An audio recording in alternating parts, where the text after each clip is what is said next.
In the previous video, we read about Vivekananda's adventurous journey to the US unprepared. We also read how he reached there visiting many countries before he finally reached Chicago.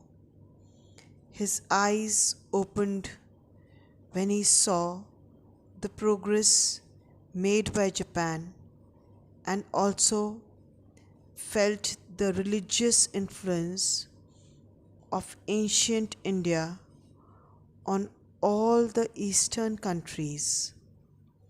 Let's read further.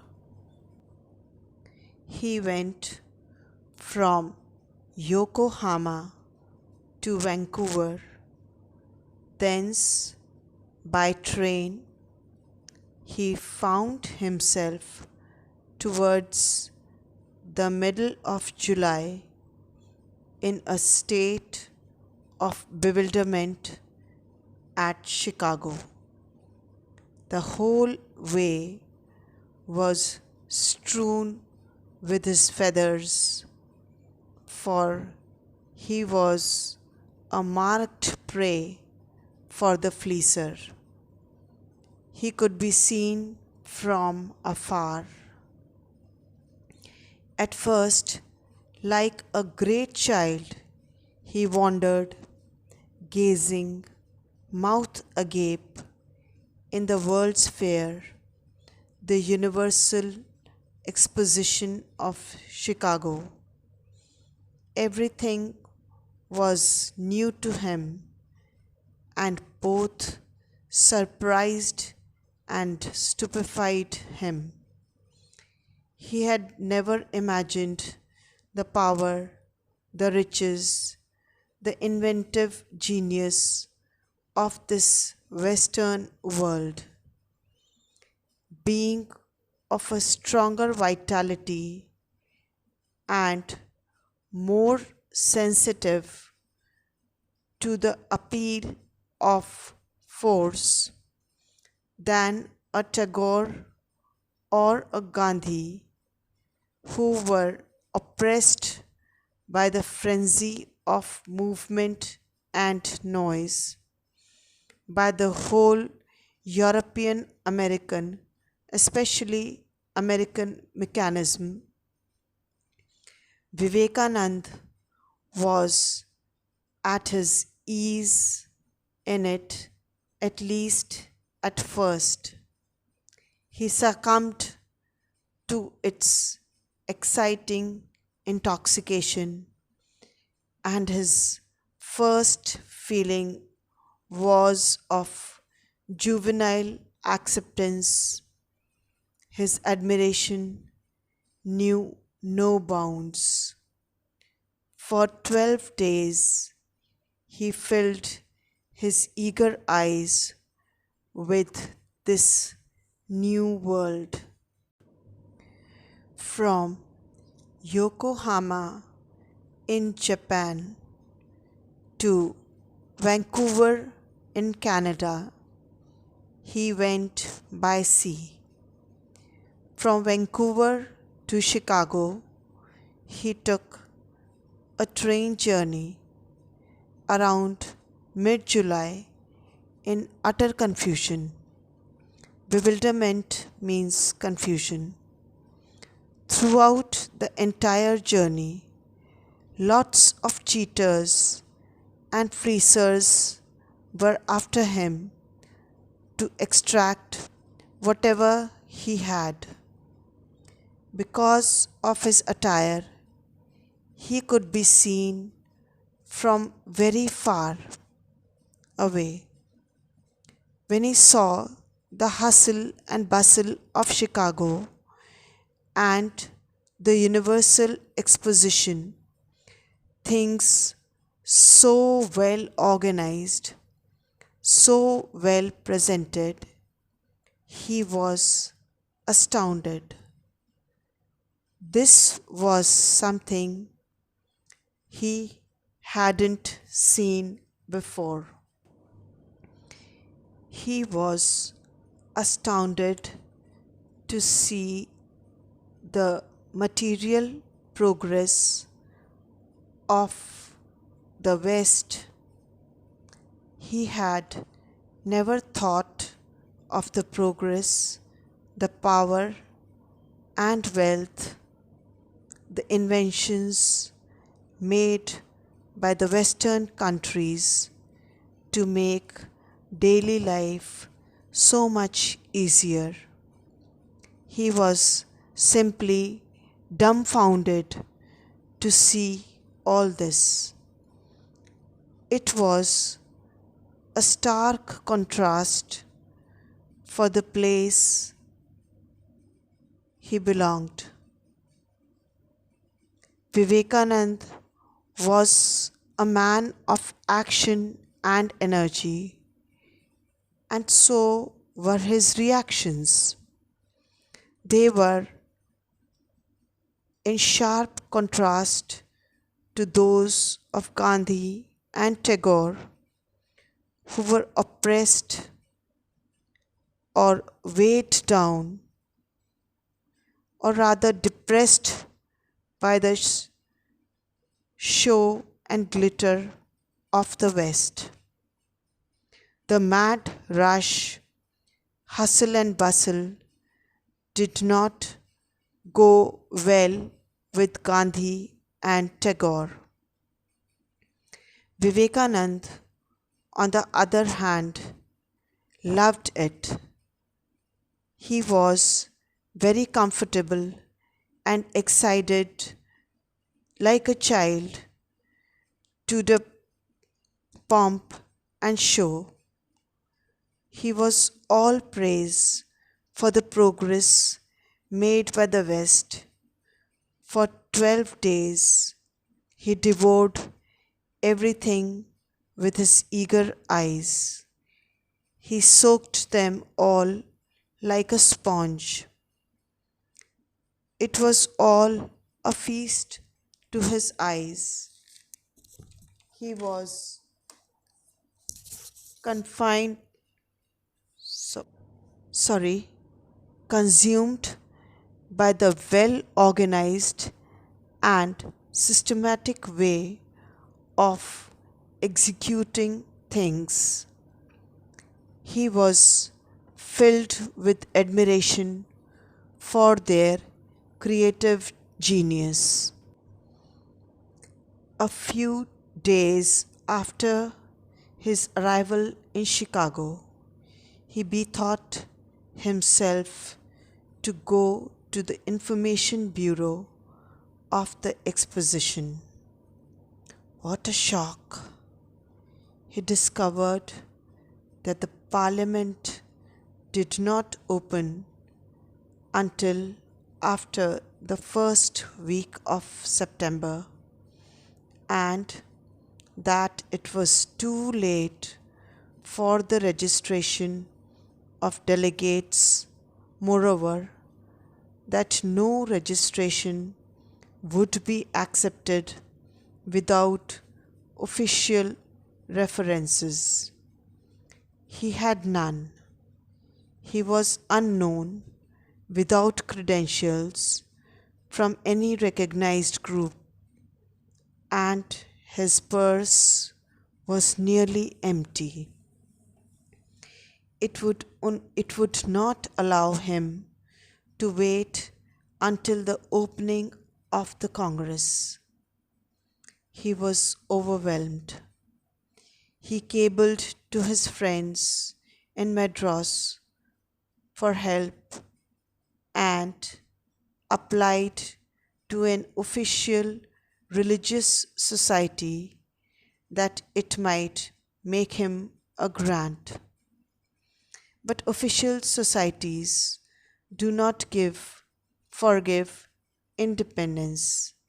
The chief of the society sent this reply: "Let the devil die of cold." Then he thought of going to the Information Bureau of the Exposition. There he came to know that the Parliament of Religions would be organized in the first week of September, and it was only the end of July. What a great shock! What was he to do all these days? Where would he go? How would he live? How would he manage? There wasn't enough money to last him through, and to crown it all, the registration of delegates was closed, and even for a registration, an official letter was required. He was at a complete loss. No one knew him, and he knew none. Without any referential letter from any recognized group, no one would let him in. Besides, he had no money left.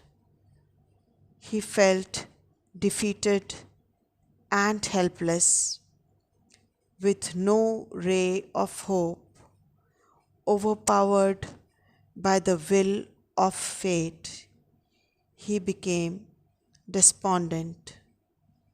He thought hard and sent a telegram to his friends in Madras for help. He then applied for registration to an official religious society so that they may give him some grant so that he may be able to survive in Chicago. Grant is money, but official societies do not recognize people with free spirit.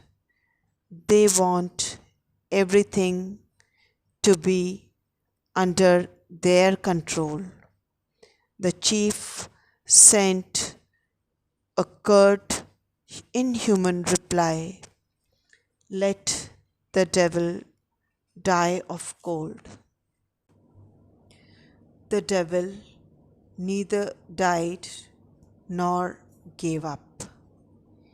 He threw himself upon fate, and instead of hoarding in inaction the few dollars remaining to him, he spent them in visiting Boston. Fate helped him. Fate always helps those who know how to help themselves. Vivekanand never passed anywhere unnoticed, but fascinated even while he was unknown. The word devil is used here as a metaphor for Vivekanand. He did not die of cold as the chief had wished him. He did not give up either. Instead of letting things take their own course and passively waiting, he spent whatever little he had to buy a ticket to Boston. Fate turned in his favor. As the maxim goes, God helps those who help themselves. Wherever he went, people noticed him even though he was unknown. In the Boston train, his appearance and conversation struck a fellow traveler, a rich Massachusetts lady, who questioned him and then interested herself in him, invited him to her house, and introduced him to the Hellenist J. H. Wright, a professor at Harvard. The latter was at once struck by the genius of this young Hindu and put himself entirely at his disposal. He insisted that Vivekananda should represent Hinduism at the Parliament of Religions and wrote to the president of the committee. He offered the penniless pilgrim a railway ticket to Chicago and letters of recommendation to the committee for funding lodgings. In short, all his difficulties were removed. On his way to Boston, people, as curious as they were to see him in a different attire, unknown to them, a lady from Massachusetts struck in conversation with him. She invited Vivekananda to her house and introduced him to Hellenist J. H. Wright, a Harvard University professor. Mr. Wright was fascinated by talking to Vivekananda and suggested that he should represent Hinduism at the Parliament of Religions. For that, he just did the needful. Mr. Wright wrote a letter of recommendation to the president of the committee and also requested them to fund his lodgings. He seemed heaven sent. All the difficulties on the way for Vivekananda were removed.